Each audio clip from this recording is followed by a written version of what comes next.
file, Ethel Kennedy shakes hands with Martin Luther King III after she and her husband Robert F.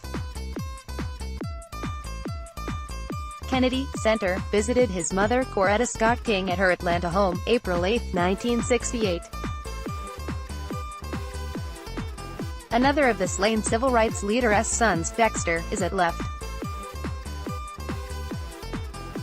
The civil rights leader was standing on the balcony of the Lorraine Motel when he was killed by a rifle bullet on April 4, 1968.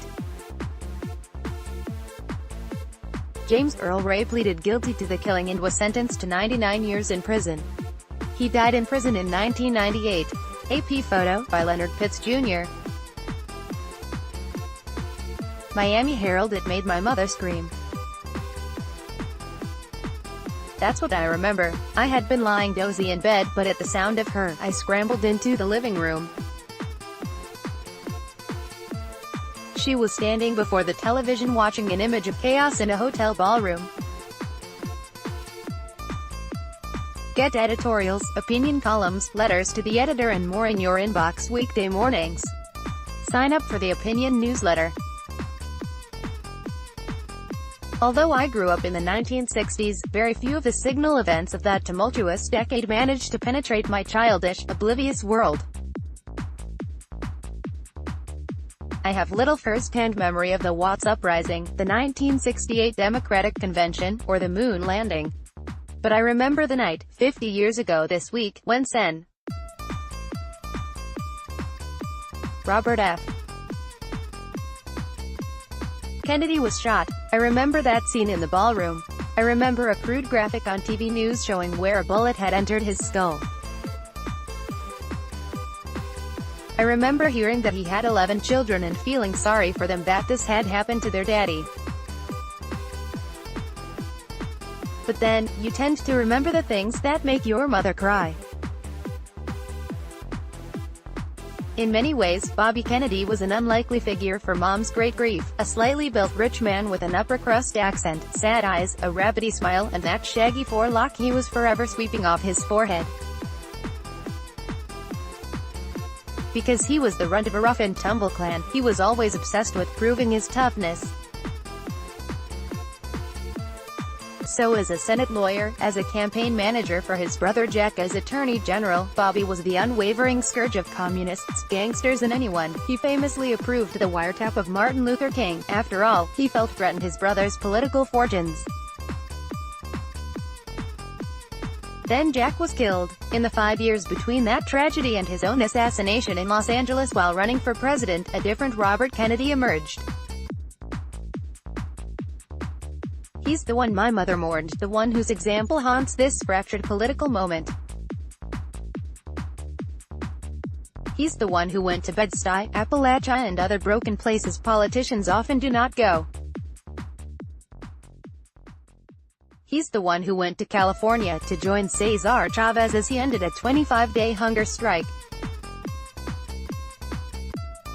He's the one who went to the Mississippi Delta, knelt on a dirt floor and tried to coax a listless baby whose stomach was swollen by hunger. He let those kinds of things get to him, let them trouble, shatter and remake him. He reached out to people living on the margins, and they reached back with such fervor that his aides had to physically anchor him to keep him from being pulled out of the car when he campaigned in certain places. It turned out the tough guy had an instinct for the underdog and a deep, moral indignation over the unfair treatment that trapped them in their hoods and hollers, barely subsisting in the shadows of plenty. He saw their humanity. This, I think, even more than his opposition to the war in Vietnam, was what drew people like my mother. There was in that last ragged campaign of his, this sense of the possible, for the new, for fundamental, systemic change. There was this sense of a more compassionate America waiting just below the horizon. There was, in a word, hope. Or as Rep. John Lewis, then a campaign aide, consoled himself in the grim weeks after Martin Luther King was murdered in Memphis, "At least we still have Bobby." Then Bobby was gone. 50 years later, as immigrant children are taken from their parents at the U.S. border, as the rich get richer while the poor work full-time jobs for part-time pay. As hatred flows from the top of our government, hope feels like a bygone relic of an outmoded age, like blood from a wound that never healed. That night, Mom cried for loss greater than she could have known. She mourned a good and decent man. We mourn a nation that might have been. Leonard Pitts Jr. is a Miami Herald columnist. Copyright 2018, Chicago Tribune. Distributed by Tribune Content Agency.